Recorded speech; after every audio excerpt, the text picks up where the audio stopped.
ಸೋಮವಾರದಾಗ ಬರ್ರಿ ಅಂತಂದರು. ನಾವಂದ್ವಿ ಈ ಸೋಮವಾರ ಸಾಧ್ಯ ಆಗಂಗಿಲ್ಲ, ಬಹಳ ದೂರ ಇರ್ತೀವಿ.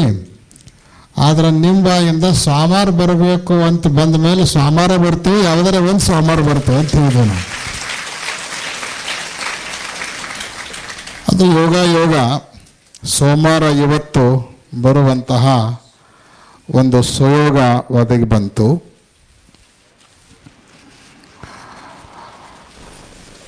ಈ ರಾಜ್ಯೋತ್ಸವ ಪ್ರಶಸ್ತಿ ಬಂದ ಮೇಲೆ ಎಲ್ಲರೇ ಕರೆದು ಅಥವಾ ಮತ್ತೆಲ್ಲರೇ ಒಂದು ಕಡೆಗೆ ಕೂಡಿಕೊಂಡು ಅವ್ರನ್ನ ಭೇಟಿಯಾಗಿ ಕರೆದು ಸನ್ಮಾನ ಮಾಡ್ಬೋದಾಗಿತ್ತು.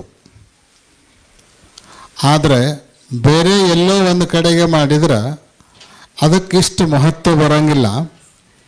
ಮಗನ ಗೌರವ ಎಲ್ಲಾಗಬೇಕು ಅಂದರೆ ಅದು ಮೊಮ್ಮಕ್ಕಳ ಮುಂದೆ ಆಗ್ಬೇಕದ.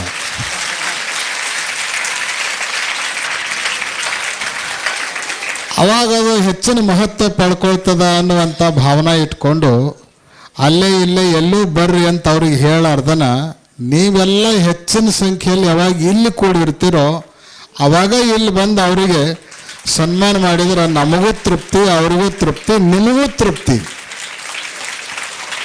ಈ ಭಾವನೆಯನ್ನು ಇಟ್ಕೊಂಡು ಇವತ್ತಿಲ್ಲಿಗೆ ಬಂದ್ವಿ.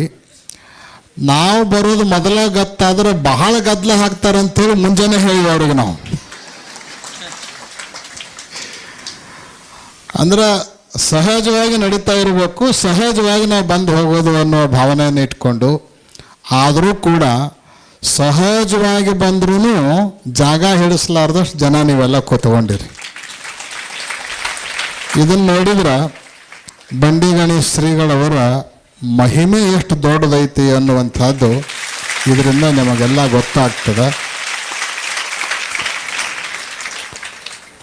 ನಮ್ಮೊಬ್ಬರು ತಾಯಂದಿರು ಮಾತಾಡುವಾಗ ಹೇಳಿದ್ರು ಅವರು, ನಾ ಹಿಂದಿನ ಜನ್ಮದಾಗ ಮಂಗೆ ಆಗಿದ್ನಿ ಅಂತ.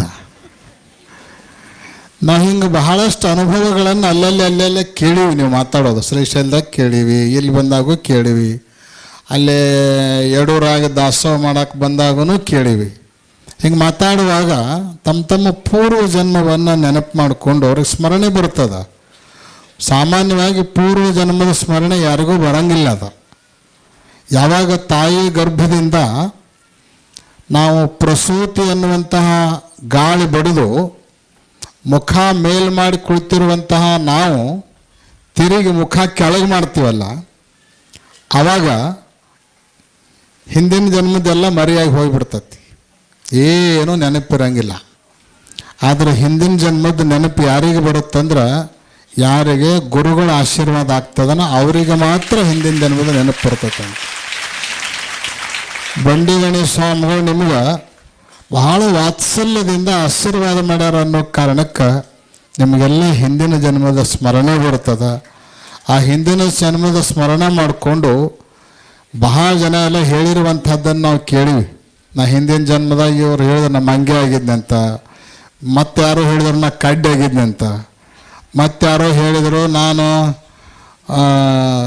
ಹಾವಾಗಿದ್ನಂತ. ಹಿಂಗೆ ಕೇಳಿ ನಾವು ಬಹುತೇಕ ಅಂತಹ ಎಲ್ಲ ಪ್ರಾಣಿಗಳ ಯೋನಿಗಳಲ್ಲಿ ಸಂಚರಿಸಿನೇ ದೇವ ಸಾಕ್ಷಾತ್ಕಾರ ಮಾಡ್ಕೊಳ್ಳೋದಕ್ಕೆ ಇರುವಂತಹ ಏಕೈಕ ಯೋನಿ ಅಂದರೆ ಅದು ಮನುಷ್ಯ ಜನ್ಮ.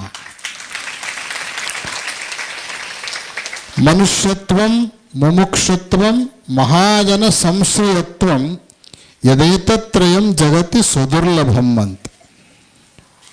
ಅಪರೂಪದೊಳಗೆ ಅಪರೂಪ ಯಾವ ಅಂತ ಕೇಳಿದ್ರೆ ಮೊದಲನೇದು ಮನುಷ್ಯನಾಗಿ ಹುಟ್ಟೋದು.